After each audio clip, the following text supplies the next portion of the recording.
Here we go. So intermittent fasting. So first off, I hear it all the time, but if I can do this, anybody can do this, because I was the biggest non-believer until I tried it. Because so many people were interested in intermittent fasting, and then I seen some of my clients do it, and the results were remarkable.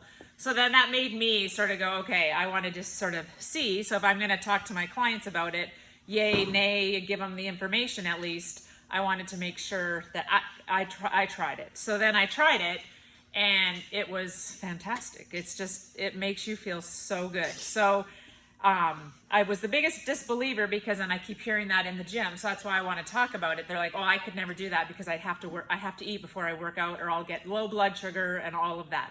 So I have low blood sugar. I suffer from hypoglycemia if I don't eat properly.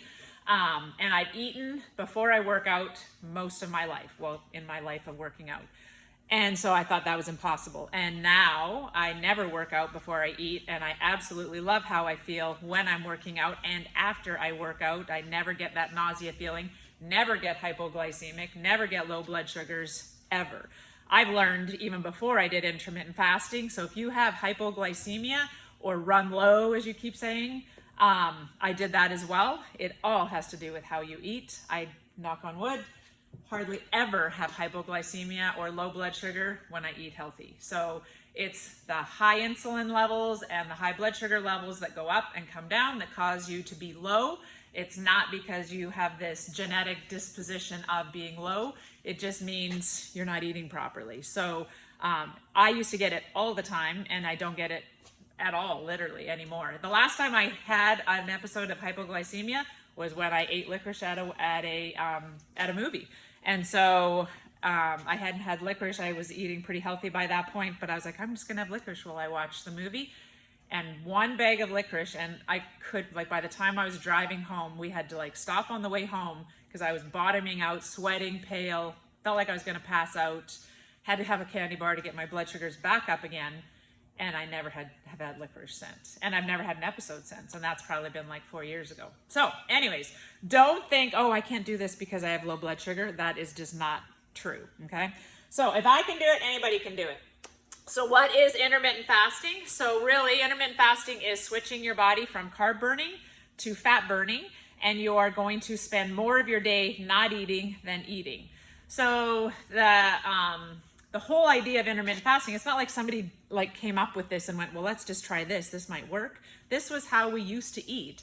And so everything that I've learned and evolved as a coach, it's all going back to what we used to do. We're in trouble today with our health because of how we live our lives and the world we live in now. So we live in this, really high, fast-paced world that everything is instant, and I don't have time to cook, and I have to go through the fast food drive-thrus to get my food. All of that has changed the way we eat. So we started way back in the caveman days or ancestral days or even rural farming days. We did not eat all day long. We did not need 3 square meals a day. So when somebody says, oh, I have to have breakfast, lunch, dinner, again, I was a big believer of that. They didn't used to do that. They used to go days without eating. So they would hunt and gather, they'd catch whatever they were gonna catch that day. They might eat for 3 solid days, and then they might not eat for a week, and they survived just fine. So that's how this has all come about. It's not like somebody was like, oh, let's just try this, maybe this will work. We didn't used to. Or if you were a farmer, you worked in the fields all day, or way back, they would work and fight and do whatever they did all day, and they'd feast at night. So intermittent fasting is shortening our window to a smaller window so we are not pushing our insulin levels up and down all the time, all day long. So when you eat from, 7 in the morning or whenever you get up for breakfast and you finish at 7 or 8 or 9 o'clock at night, you're constantly putting those insulin levels up. And as you've probably learned from me before, high insulin levels come from eating too many carbohydrates and eating too often. So every single time we eat, our insulin gets spiked, no matter what. So it's always gonna go up. You can eat as healthy as you want. Insulin is a good hormone that pushes the energy from our food into our cells to give us energy. So every time we eat, but the problem is if our insulin is constantly high, then we have problems. And then that's where our weight gain comes in. So intermittent fasting is switching ourselves. So when we turn into or when we come into a shorter window, we then end up having a lot of time where we're not eating. And so then our body has to get fuel from somewhere. So typically if we're carb burning, so we're kind of born fat burning, and we change ourselves into carb burning, which is not the efficient way to eat. So then we turn ourselves into that. Well, then you do have to eat before you work out. You do have to eat all the time throughout the day, because we're getting our energy from the food we're eating, from the carbohydrates that we're eating, not from fat. But we're meant to be fat burning people.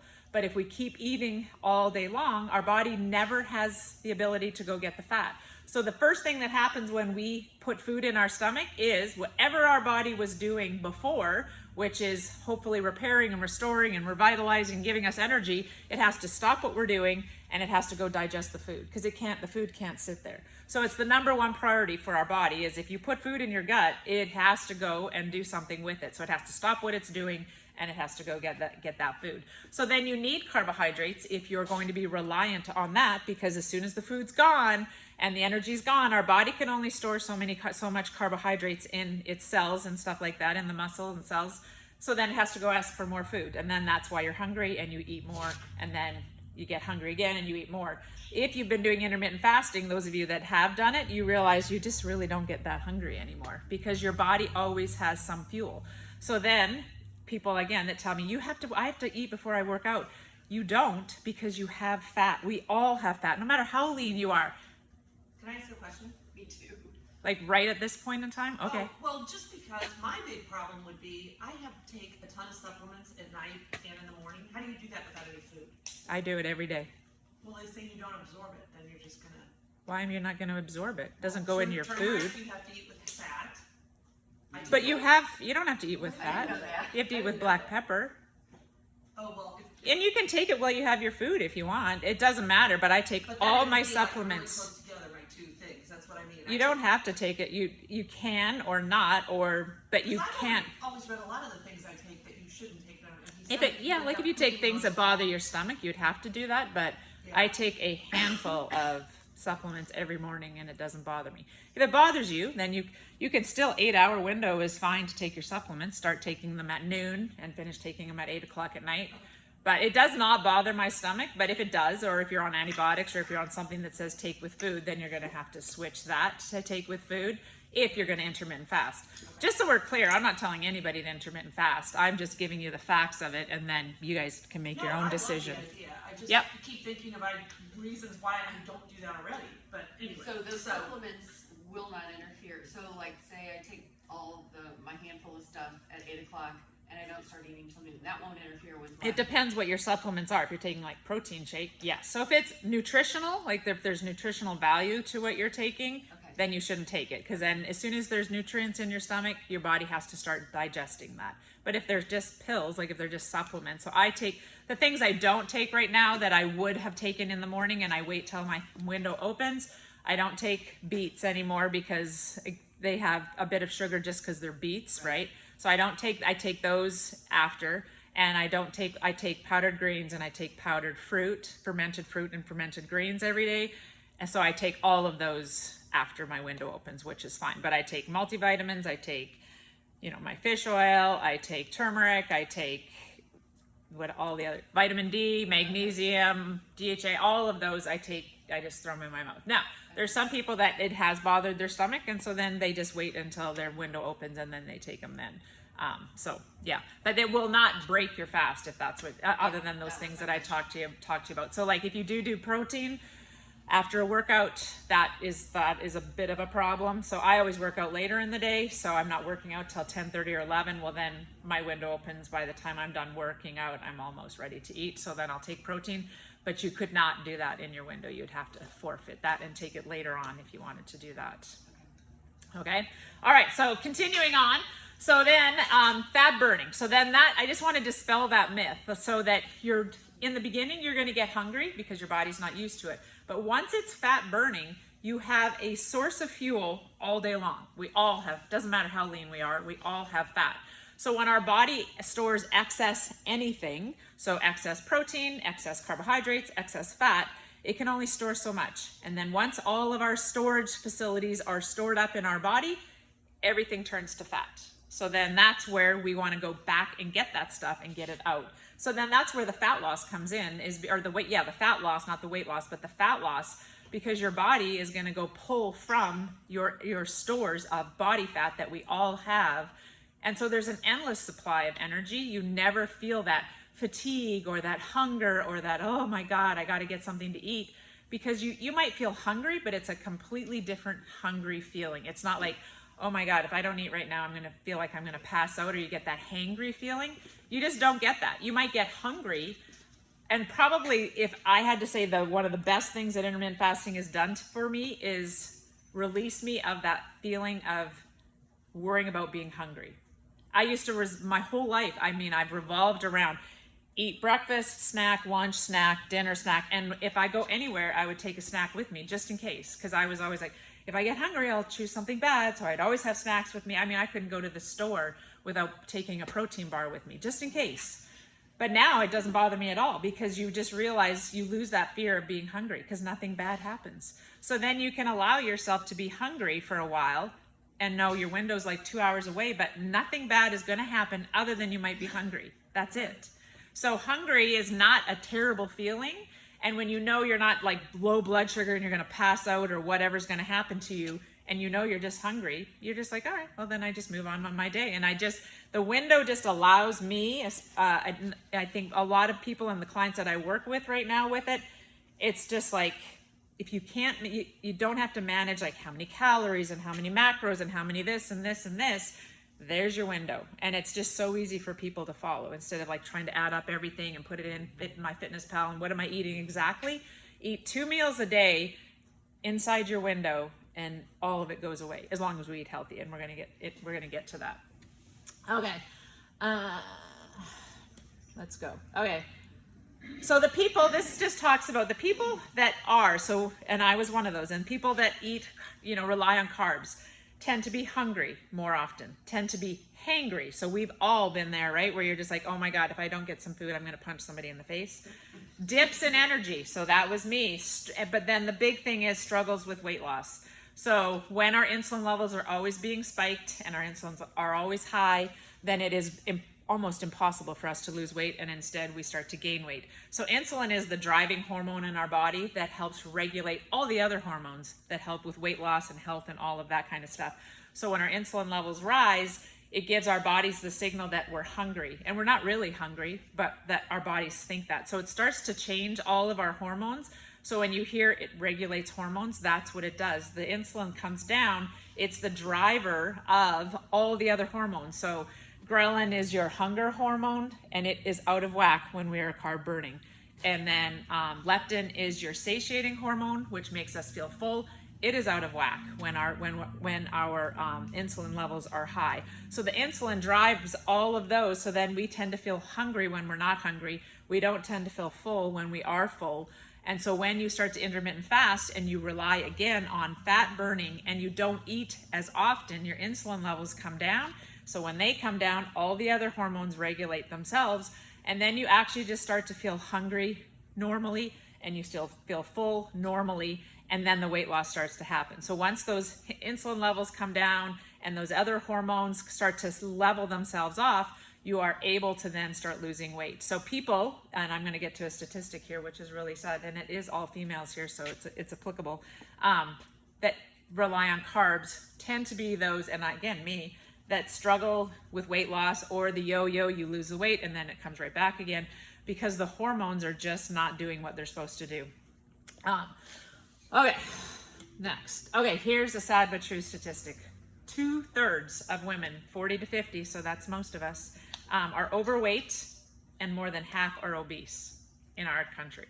So something's wrong, right? So we're doing all of this stuff. All the weight loss things are out there. We're doing something wrong when 2/3 of the women are overweight, and half, like think about that. In our gym, that's probably not statistically proportionate, because we are trying to be a little bit healthier than the average person out there. But 2/3 of the women in our country are overweight. That's just frightening. And so then you wonder, Why do we have heart disease? Why do we have diabetes? Why do we have raging and Alzheimer's? Those are all not genetic diseases. They're all environmental diseases. Okay, so we're going to talk about the benefits of intermittent fasting. So the obvious one is weight loss, and it's huge. Like Mary's doing fantastic. So Mary's been doing intermittent fasting for a while and is finally getting results. Like it's everybody that I know that has really struggled with weight loss is getting results. I was pre-diabetic. Yeah, exactly. So pre-diabetes, right, so she is pre-diabetic, and then I was like, you've got to try this because it's the number one thing that helps diabetes it's the high insulin, right? Insulin drives the sugars, which drives diabetes. Bring the insulin down, you don't get diabetes. So it's the easiest way to bring insulin levels down is just purely eating less time in the day. So when we intermittent fast, it helps burn fat, right? So it helps burn more than just fat. It helps burn visceral fat. So visceral fat is this fat. So it's the fat that goes around your gut that covers your organs. So that's bad fat. It's metabolically bad fat. So if you carry your weight here or up in your shoulders or something, it's not as dangerous as carrying it here. But here, that weight is dangerous because that's the stuff that, again, drives all of those diseases that comes along with being overweight. So it helps shrink the stomach. And again, I can speak from the people I work with. It's the first place that they start to lose weight is right here in their gut. When you eat in your window, right? So the average is usually 16 hours not eating and 8 hours eating. So when you do that purely, if you don't eat till lunch, you just, as long as you don't make it up during your window and go, oh, I got to get all my food in 8 hours, you just purely lose 20 to 40% of your calories in a day. So then you eat less, you eat less, and your body ends up not needing as many calories because again, it's always got fat to burn.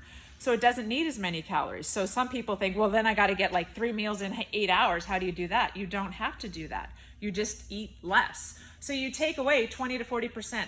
So then if you don't even decide to eat healthy, let's say all of a sudden one day you're like, okay, I'm just going to do it. I'm going to eat 8 hours a day. If you don't change anything else but take away breakfast, that's where, again, weight loss for people that aren't healthy eaters even comes into play because they've taken away 20 to 40% of their calories and then they just start to lose weight, period, just like that, and not even worrying about what kind of food they're eating.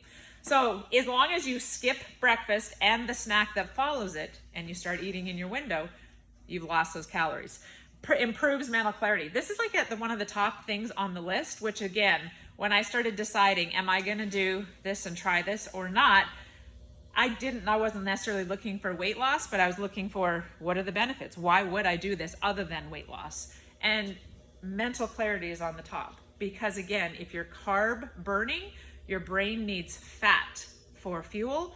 So your brain uses fat. It doesn't use carbs. So if you remember back when our kids were little and from 0 to 12 months, we had to make sure we didn't feed them fat-free milk or anything like that because they needed fat for brain development.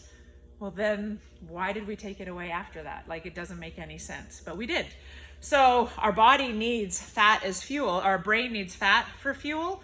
So then it helps you feel so much better clarity-wise just in your brain. And it's true. Like you just don't have that mental fog at all. You can think better. You're more clear in your thoughts because your brain is getting the fuel that it wants versus being reliant on carbohydrates.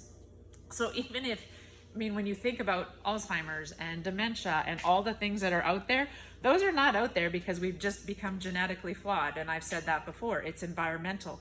So even if weight was not a problem and I'm like, nope, I just can't do this, I can't go without breakfast, the fact that I might keep my senses till I die is like enough reason to not eat breakfast for me. It spikes human growth hormone, which helps with lean muscle mass. So again, all of our hormones get out of whack.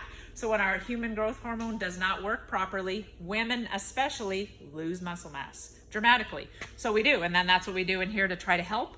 But if you lose muscle mass, then it is just a spinning wheel, right? Because then you don't have enough muscle mass, your BMR goes down, meaning you don't burn as many calories, and so the more body fat you get and the more lean muscle mass you lose, it's impossible then to try to lose weight because your body is not a fat burning machine anymore. So it spikes that. So then you can actually increase lean muscle mass and develop more lean muscle mass when your human growth hormone is in play again. So autophagy is another one that drove me to trying this. So autophagy is where your body goes in and does, it's like they call it like spring cleaning for the cells. So our bodies are meant to do that. Our bodies are meant to do, when they've finished all they're supposed to do, they've digested your food and you've worked out and you've ran your day, and when you go to bed at night, it's like, okay, we've got nothing left to do. Now we got to go in and undo all the damage that's happened during the day. So it's kind of like vacuums out your cells, takes out all the gunk of all the free radicals and stuff like that that you hear environmentally. So pollution and toxins, and then all the bad food that we eat, all the inflammation that comes with all the bad food that we eat, it goes in there and it clears it out. The problem is when you eat in a short window, or you eat in a longer window, it doesn't have very much time to do that. So it just doesn't really get the job done. And then your cells just start to wear out and deteriorate, and then aging happens. And so then you get all the aging stuff that happens and things just don't work well.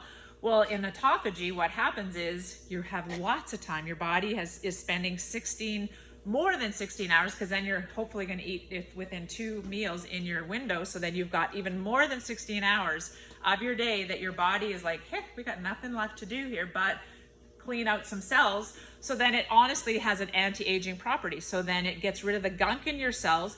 It increases the mitochondria inside your cells, which is the stuff that moves stuff in and out of your cells. So the more fluid that things can move in and out of your cells, the healthier our body is, and it can adapt and it doesn't age as properly. It's just like leaky pipe, or like pipes that get corroded and stuff, and the water just starts to trickle out.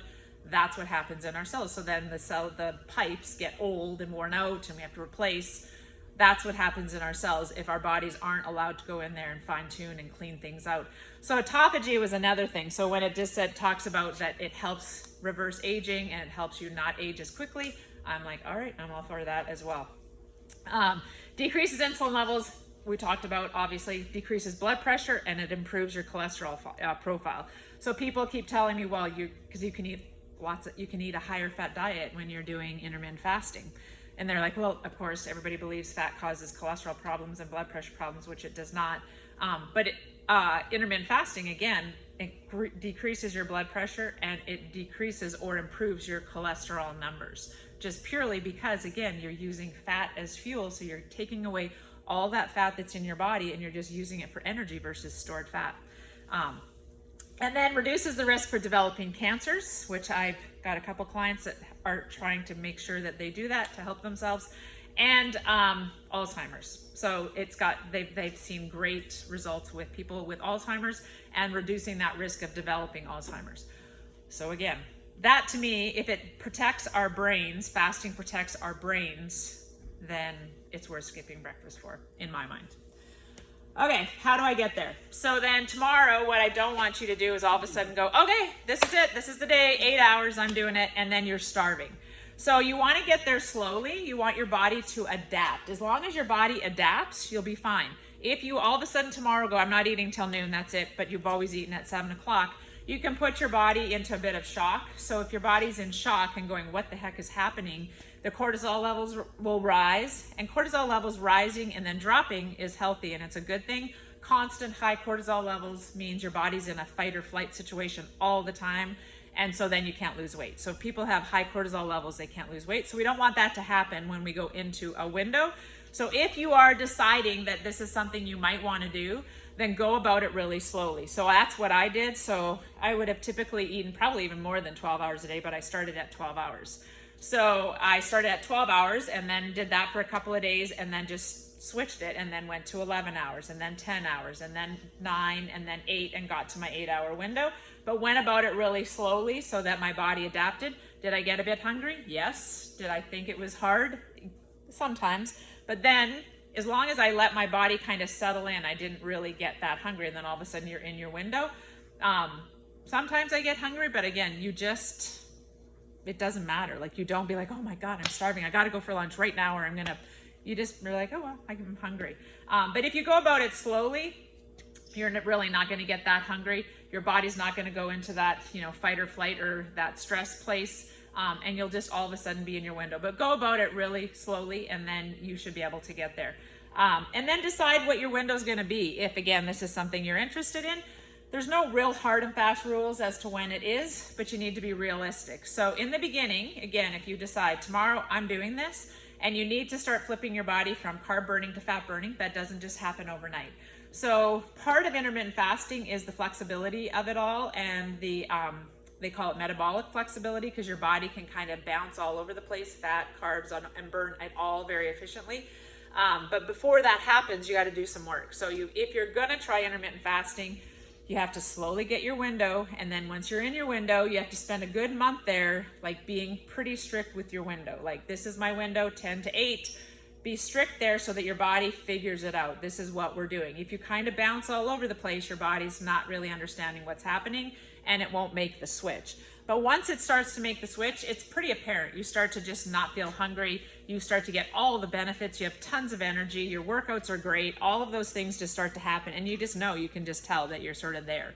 But you have to do some work in the beginning. So I would say for about 30 days, once you're like in that window where you want to be, just be pretty strict with that at that hour, like the 8 hours. And like if I'm starting at 12 and I'm ending at 8, try to be somewhere in there. You can go less. You can go like 1 to 6 if you want. You just don't want to go more than 8. And then decide, once you've done that, what is your window going to be? And then do the best you can to be within your window most of the time. And I'm going to talk about how you can be flexible as after those 30 days or after that month or so. But decide what your window is going to be. So don't decide 8 a.m. to 4 o'clock. You're like, oh yeah, I barely ever eat dinner, so I'm going to do 8 to 4. Okay, but then what happens when you go out for dinner, or you want to hang out with your husband at night? You got to be realistic. So you can't be like, well, this time I'm going to go out for dinner. It's okay. And this time I'm going to, and then pretty soon you're going out for dinner 3 times a week, and you're not in a 8-hour window. So then for me, my window is 1:30 to 9:30, just because if I'm in the gym working, I don't get home till about 8:30. So then I still have to eat when I get home. So that's why my window's like that. I would say most people are like closer to that 11 to 7 or 12 to 8 window. So that gets you dinner and all that kind of stuff. But some people are in the morning. So if it works for you and you just don't care if you eat dinner or you're eating in the evening, you can do any 8 hours. It doesn't matter necessarily. What matters is it stays 8 hours. Once you get there, then it's a little bit different. If you've got your 30 days and you feel good and you're not feeling hungry anymore and you're getting all the benefits and you can just tell your body's working efficiently now and it's fat burning, you can be a little bit flexible. You don't have to be super strict with it then at that point.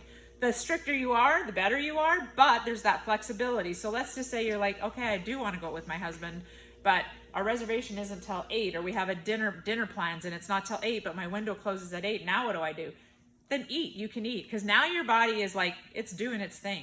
So if you go past your window, that's fine. And then the next day you can either start eating later that day, or you just go right back to what you were doing. It's not one of those where you're like, well, shit, I just ate and now I'm done. And now my body's, and now I got to start all over again. Your body becomes very flexible at that point. It's called metabolic flexibility, meaning it can kind of go with the flow and roll with the punches a little bit better. So if you go past your window, it's like, okay, as long as tomorrow's back to where you need to be. If you're doing it all the time, all over the place, and you're not really in that much of a window, then it's not going to work that way. But if you eat too many carbs one day, that, it'll be fine with that. If you do it on a constant basis, it won't be fine with that. But there's flexibility there that is not there with calorie counting. So when you're trying to lose weight and you're calorie counting, then at the end of the day, you have to have 3,500 calories to lose a pound. So you could be perfect all week and then eat a big meal or a big day on Friday or Saturday and undo everything that you just did. Whereas when you're in your window of intermittent fasting, you can have those days once in a while and your body just goes right back to work burning fat. And so you have way better chance of trying to lose weight. Okay, that's it. So I think that's all that I'm talking about today. So now you can ask me all your questions that you have, and I'll try to answer those questions. Yep, Lori? So, protein drinks, I thought we were supposed to take it within 30 minutes after. That's why I talked about it in the beginning. It's just the way it is. You can't do anything about that. So Is it okay? you can take it later. Will it be as 100? Yeah, you'll still have benefit. It just won't be the most beneficial, but you can still take it. What can you drink can you drink anything? You can drink coffee, anything that doesn't have nutritional value. So you can drink water. Oh, let me forget to talk about electrolytes, because those changed my life. Yep. So I'll answer your question and then I'm going to talk about that. So you can drink water, obviously. Anything that's not going to start your gut. So drink water. You can have tea, coffee, black. Where's my coffee? So mine still, not honey. So Stevia, nothing. you can, so I still do a teeny tiny bit of stevia and I do a little bit of cream. So I drink much less coffee. So I only have like one coffee usually a day, possibly this is my second one, but I barely drank it. So I don't drink as much coffee just because I don't like it black. And so I'll do one. And they talk about you can have a little bit of calories, make them fat or protein calories, not honey, so that you don't spike your insulin. And then try to make it, like if it stays under about 25 calories, like if it's really low in nutritional value, it's probably not going to start your gut. And from, when I'm drinking it this morning at 5 a.m., I will have it'll have the whole entire morning to burn before I actually start eating. So it will be really not impactful in terms of my weight loss and all of that. If you are saying, does it break my fast? Yes, it does, technically. But will it impact weight loss and all the benefits of it? No, it won't. But you have to be you can't have 5 cups of coffee with some cream and honey in it. And I would stay away from the honey. Anything sugary is going to that's why I don't do the beets anymore until later, because they do have sugar in them. So I don't try to eat anything that has sugar in it at all. And if I do eat, like I said, cream, it's just a little bit of cream, enough to barely do anything is what I do. So I just wanted to piggyback on that. So can you, the coconut oil, the MCT? Yes, and I do put MCT oil. So they talk about that MCT oil does not because it'll be just readily absorbed by your body. It doesn't really your gut doesn't have to process it. So I still put MCT oil in my coffee. So I have MCT oil, a little tiny bit of cream, and 2 drops of stevia is all I put in it now.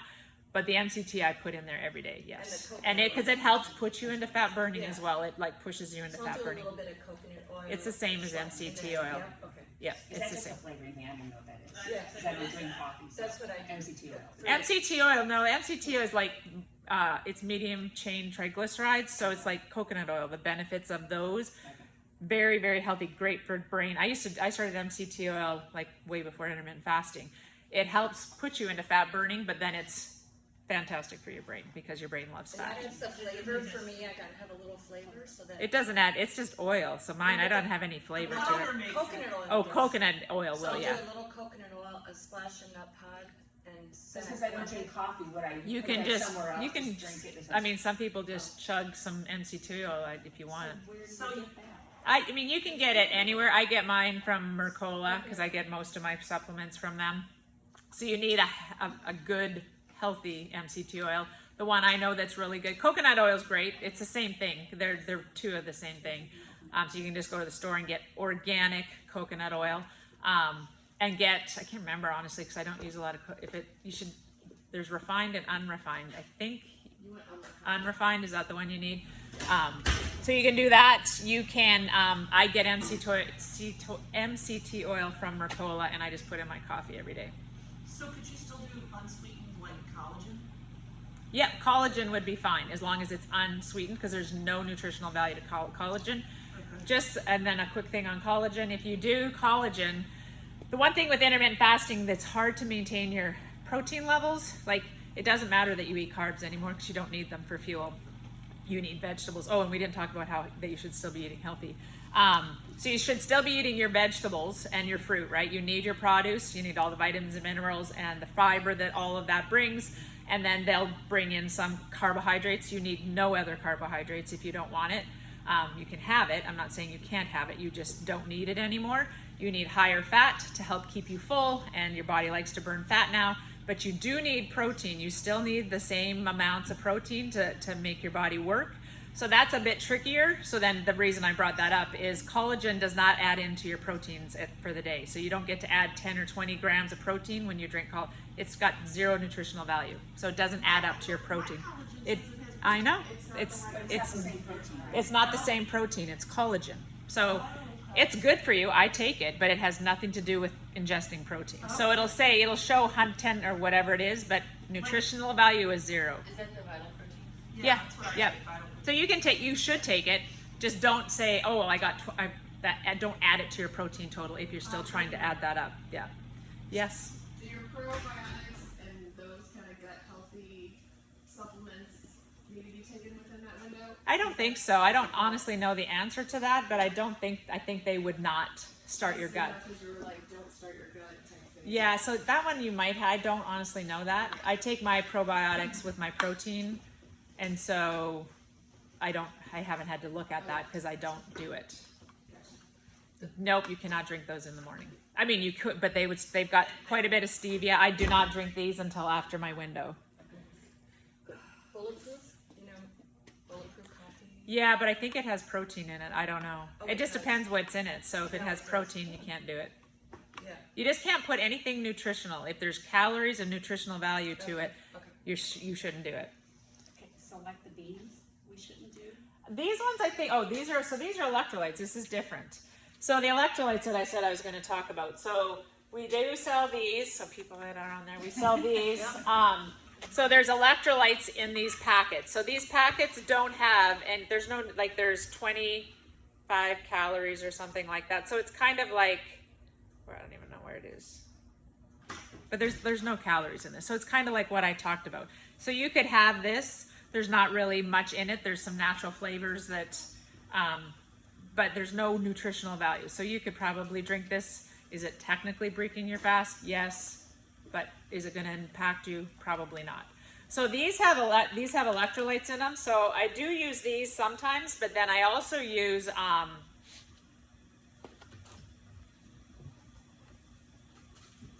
these are fantastic as well. So these two.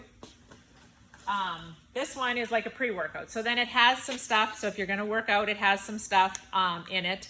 Just be careful. So this one does, now that I work out empty, this one can bother my stomach sometimes. So I won't use a whole packet of this just because it just carbs me up, probably because haven't eaten or don't have anything in my stomach. So this has energy properties. So this one you can take, has electrolytes, and it has stuff for energy. This one is like afterwards. This one does not bother my stomach. So then this one, you can take this after, and it helps promote recovery. Both of them have electrolytes. The one thing with intermittent fasting and people that work out pretty regularly is that they tend to be low in electrolytes. So we get our electrolytes from our food and from what we drink. So then when we spend more of our day not eating, our bodies, when we're in our fasting window, tend to dip down because nothing is coming in there. So we can pull all the energy we want from our fat stores, and that's not a problem.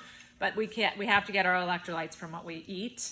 So then these things, or these, whichever, doesn't matter, these things have electrolytes in them. So then I drink these. So then I don't drink very much coffee in the morning, but if you're watching me in the gym, I'll take my water and then I just pour electrolytes in there and I drink that, and it like changes, it makes you feel so good, and it's just purely electrolytes. And so again, I had read that, so I was just like, oh, okay, well, I better just try that and see how it feels. Because there would be some days that I would get hungry, or I'd feel a bit nauseous, or I would feel like I'd get a headache, and I'd be like, oh, maybe I do need to eat something. It's just the low electrolytes. So when you read about it, they talk about that, again, in your window. So when you're in your fasting window, to take these, and it benefits. Black one. This one? Yes. So this is a brand, it's called LMNT. I'm trying to sell it because this stuff is fantastic, but they won't let me, they haven't got back to me yet. So my whole family takes these now. And so this is purely, this has like workout properties and recovery properties. This is just purely electrolytes, and it's flavored. There's like different, this one's citrusy flavored. So again, it's not flavored with sugar or anything like that. It's just a little bit of natural flavoring. So it has 1,000 milligrams of sodium, 200 milligrams of potassium, 60 milligrams of magnesium. So those are the electrolytes. And then all being depleted in those, especially sodium, like it has a lot of sodium in it. Being depleted in it causes headaches, causes fatigue, causes hunger, causes like that groggy feeling. So then I take this in the morning. I feel fantastic, like better, it's amazing. And I don't get any of those symptoms anymore. So I'm not saying you have to take these, but just know that that's a tendency for intermittent fasters. So if you find that that's kind of you're feeling weird, or you just can't get over that hunger feeling, it's probably not hunger. It's the fact your electrolytes have dipped. So you just put this in water and I just drink it, and it's fantastic. So be aware of that too with electrolytes. Yep. What age range are we talking? We're all adults. Uh-huh. What would you recommend this for a 15-year-old or 12-year-old? So they talk about, so even like for you at 70, they say possibly it might, if you've been doing it, like you do intermittent fasting, right? If you've been doing it for your whole life or whatever, you should be fine. But if you're over 70, just because you're switching things and you have never done it, you should just go about it really slowly. Young girls or young kids like 12, and I probably would not do that for them necessarily. So they talk about like when she was pregnant, and even when she's now nursing, when she was pregnant, they say pregnant women should not do it. And nursing, we just talked about that with Shannon, as long as it doesn't impact her milk, so that when she's not eating as much, if her milk supply got impacted because she's nursing, then she shouldn't do it. But she's been doing it and she seems fine doing it. And as long as she is producing milk, then her body is doing what it needs to do. What's that? So yeah. But for you, because you've done this before, you would be fine doing that. I was more concerned about The girls, right? I feel like the kids do it automatically on it anyways. Yeah, I like, didn't eat breakfast, and when I was younger, I didn't ever. right? It's really quite interesting. So I wouldn't like force anything, but kids need probably like different than what we need. So they say like be careful or whatever. They more say it in terms of don't make how you eat and eating issues an issue for young kids, because then you could turn it into yep. So they do talk about like intermittent fasting if you've anorexic, bulimic, all of the above, like if you've suffered from any of that, just be careful. Like, so you don't want to trigger that, but you also don't want somebody to be 300 pounds either. So you just got to be careful about triggering certain things if eating disorders are a problem, obviously. How that versus the Fit Aid, the one with the zero sugar. These Yeah. Fit Aid is not. Fit Aid doesn't have. It's got some electrolytes, not like this much. But these are not saying these are just different. These are like recovery and stuff like that. So these have like B vitamins, and they just have different types of supplements. I still drink those as well, but these are just purely electrolytes. Okay, so on the Fit Aid, Mm-hmm. like if we leave here, do those have to be within the window? I would, yes, because they have stevia in them. Yep. So I do not drink those until I'm outside my or inside my window. All right, so if I'm coming for a 9:20 class and I don't get out of here till 11 and my window would be that, then that would be okay. Yeah, like if your window starts at 11, yes. If I come at 8 o'clock, I can't do it. But then you could do The bean. this. The bean. Yeah. Which is that they're both like these and these are pretty much the same. These just have a bit more electrolytes, so they have the electrolytes where these don't have that. They have some. You'll see, oh, it has potassium, just doesn't have very much in it. That's all. But you could drink any of these and be okay because they don't have stevia and stuff in them, but these do. How much are those, the bean things and everything? The beans, so these are. If you buy 30 of them, they are $45. So like 2 boxes of these would be $45, or it's $25 for 1 box of 15. And you can buy, so get those from me. You can, I sell Beams, so you can order those. These ones, I'm trying again, like I said, so I could sell them and sell them at a bit cheaper price. But these are not the Beam, these are the LMNTs. So it's So not a Beam product. these are not a Beam product. So I'm trying to sell them because I think they're fantastic, but so far they haven't got back to me to let me sell them. So all of these are not cheap, sadly, but they're worth it. Yeah, I find it hard to eat I get full trying to eat, and then I don't eat my whole meal or eat a large meal. And so my question is kind of about snacking in between. Yeah, I didn't even talk about that. You're right. Okay, so intermittent fasting. So part of it is eating in a window. The other part of it is don't eat the whole 8 hours of your window, or you won't lose or get any real benefits necessarily. Because again, then for 8 solid hours, your insulin is spiked. So the idea is to eat 2 meals a day. So we've taken away breakfast. We don't load it all in there and then eat for 8 hours. So we've taken away breakfast, and then we want to ideally eat 2 meals a day so that we can digest and then spend another 4 hours with no insulin levels being impacted and then eat again. To do that, again, in the beginning, so I would try the electrolytes if that's the case.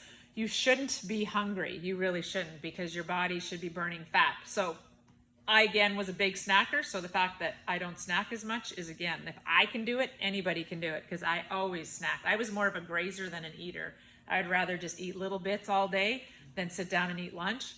So I've gotten better at that, where I'll eat, but I eat now more for lunch. So I make sure that I eat more than what I typically would have eaten. So it's going to hold me over, like I'm going to burn my calories, and then I eat higher fat. So I don't worry about the carbs. I'm not a big carb eater, obviously, anyway. So I don't eat breads. I don't eat rice. I eat a little bit of rice, but I really don't eat a lot of carbs. I'll still eat potatoes, sweet potatoes, minimally, not a lot.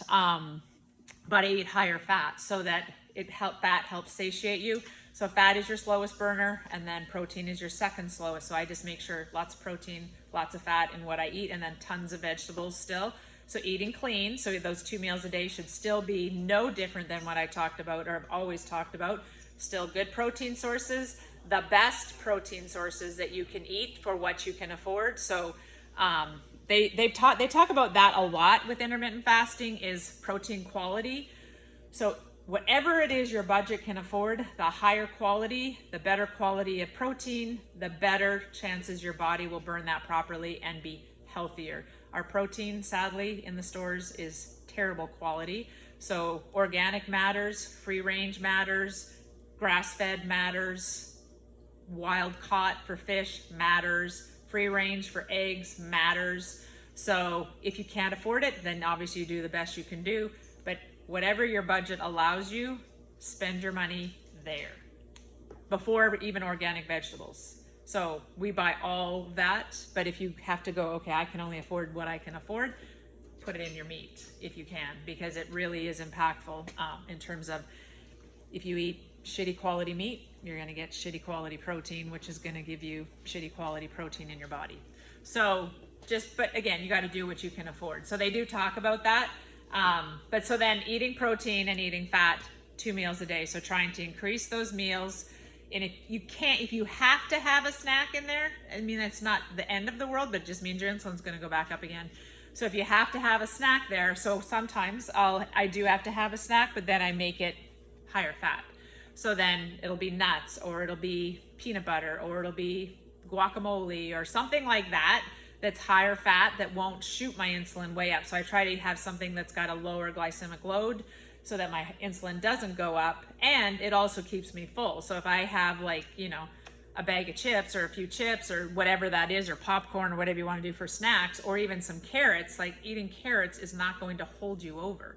It doesn't have very little nutritional value, so you're going to be hungry again in an hour or so. So if I'll eat carrots, but I'll eat like guacamole or hummus or something like that's got the higher fat with it, and eat that so that it holds me over. So if you do have to have that snack, that's fine. Just make it a higher fat. And ideally trying to move away from that. So I'm doing much better than I used to do, because I used to eat a lot of snacks, but I probably still have snacks sometimes in the day. But ideally, you're trying 2 meals a day. That's what you're trying to get to. And clarification, you mentioned, so a lot of times people feel hungry. For instance, if I didn't eat, or I ate something during my window that was unhealthy, like something with too much sugar, but the next day, then I wake up and I'm hungry, it potentially is because of something that I ate the day before, or not necessarily? Probably not, as long as you're metabolically flexible. That used to be your driver. Like, if you ate a ton in the one day, and you'd be like, oh my God, probably won't eat for a week, and you wake up starving because you've just trained your body to have all of that stuff. But intermittent fasting's not like that necessarily, unless you're doing it on a repeated basis. What it is more is our bodies they adapt and they get used to. It's pretty interesting. Another thing that got me thinking about intermittent fasting, because it talks about, I feel hungry, and how can I not, I always have to eat at 8 o'clock because I'm always hungry at 8 o'clock. I have to have done it my whole life. You've only trained your body to do that. Your body doesn't know what it does. It doesn't know what time it is. You've trained your body that's it. And it talks about, think about your pets. So what Slapshot, the one we lost, was absolutely that dog. Like, they don't know how to tell time, but he knew a half an hour before he ate 3 times a day, all day, every day. He was beside his bowl a half an hour before he ate. He didn't have a watch on. Patrick is not quite that, but he didn't have a watch on telling him that. His stomach told. He just trained himself to do that. We trained him to do that. And so your bodies are the same thing. So you tend to be like, if you overate or whatever and you get up and you're like, it's more like you're just experiencing symptoms of what you've trained your body to do than you're actually hungry. So then that's a good thing again about intermittent fasting is, for me anyways, you're just like, oh well, like if I'm hungry, it doesn't matter. It's not my window. I don't even like consider it, where I'm like, oh, maybe I should eat something. It's like, nope, you can't. So until my window opens, it never opens. And I'm pretty rigid in how I eat. I think everybody knows that. So I don't open my window very well until, like, I don't. But it doesn't mean you can't. It just, once that window's there, it's like I won't open it till it's open, and just it's like it doesn't matter if I'm hungry. Who cares? It's freeing. Oh, I know. I agree. I feel so much. I feel so much better. It's amazing. But it's funny. You don't have to count calories and what's that? How many days they can go without food versus going without water? Yeah, 3 weeks. So that's why we're not going to die. Right. We can go 3 days without water only. We can go 3 weeks without food before anything really bad starts to happen, and 3 minutes without oxygen. So we don't need to eat, which is again back to the caveman days. They didn't eat 3 meals a day, or the hunter-gatherer days, or the ancestral days, or even the farming days. They didn't eat 3 meals a day. We as a society have changed all of that. And then the snacks came in, and I was the leader of the snacks. Believe me, I taught all my clients, you have to snack. And if you carb eat, you do. Then you have to fuel your body, and then you do have to snack. But you don't have to do it when you intermittent fast. So just so we're clear, I'm not telling anybody to intermittent fast. It just seems like more and more people are doing it and asking me questions about it. So I just wanted you to give you the information so that you can decide. It's not like an end-all be-all. I've learned over the course of my everything that I do in terms of nutrition and health and wellness, it's got to be what's right for you. And so not everything is right for everybody. So if you're like, don't want to try it, don't try it. If you would like to try it and realize, nope, I hate that, that's fine. You got to figure out what's going to be right for you and what is going to be your forever. So don't do intermittent fasting if you don't think it's going to be something you're like, oh, well, I'll do this for like a couple months and then that's it. I'm not doing it anymore. Be willing to, it should be forever. Like for me, I can't see how I would not do this for the rest of my life, but you never know. How long have you been doing it for? I think like since the beginning of summer. And I had a couple clients who I was just like, oh my gosh, like they'd been trying to lose weight and their doctor's like, you know what, your blood sugars are getting up there. You got to try intermittent fasting. So they did, and like have done fantastic. So anyways, that made me pay attention. So I started to do some research on it, and literally I was like talking to the kids or talking to the family and just saying, this is what I'm considering. Rick Kill's like, I'm doing it tomorrow. I'm just like, I'm like, you can't do that. Like you're not supposed to do that. He's like, I'm just doing it.